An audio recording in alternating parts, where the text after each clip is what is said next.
最近有部我哋廣東本土製作嘅潮汕方言電影《給阿嫲的情書》超級火爆，截止到今日票房已經突破幾多？5個億啊！而且大部分票房仲係廣東撐起㗎噃，豆瓣評分係9.1分啊，係今年評分最高嘅國產電影。裏面講咩㗎？就講抗日戰爭勝利後，基於生存環境嘅艱難，好多潮汕人過番嘅故仔，亦即係下南洋啊！好多觀眾其實係聽唔懂潮汕話嘅，但係睇完之後依然非常感動，好有共鳴。因為我哋廣東除咗潮汕地區唔少地方嘅祖輩都係下南洋到異國他鄉去揾食嘅，所以呢個唔單止係屬於潮汕人嘅故事，更加係各大僑鄉真實發生過嘅往事。講到我哋華僑嘅出國史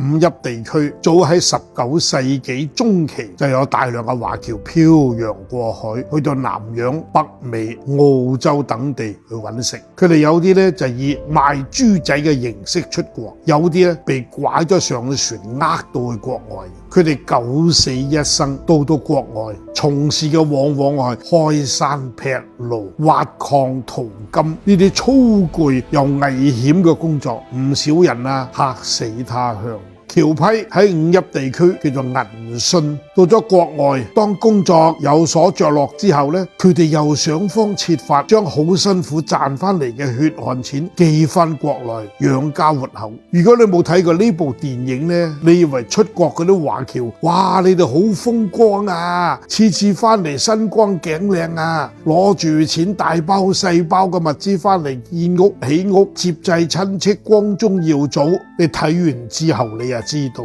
係異國他鄉，佢哋點樣用血淚一步一步換翻嚟嘅血汗錢，養活喺國內嘅一家人，甚至喺抗戰時代，佢哋都寄錢翻嚟支援祖國。所以老一輩嘅華僑係真係有情有義。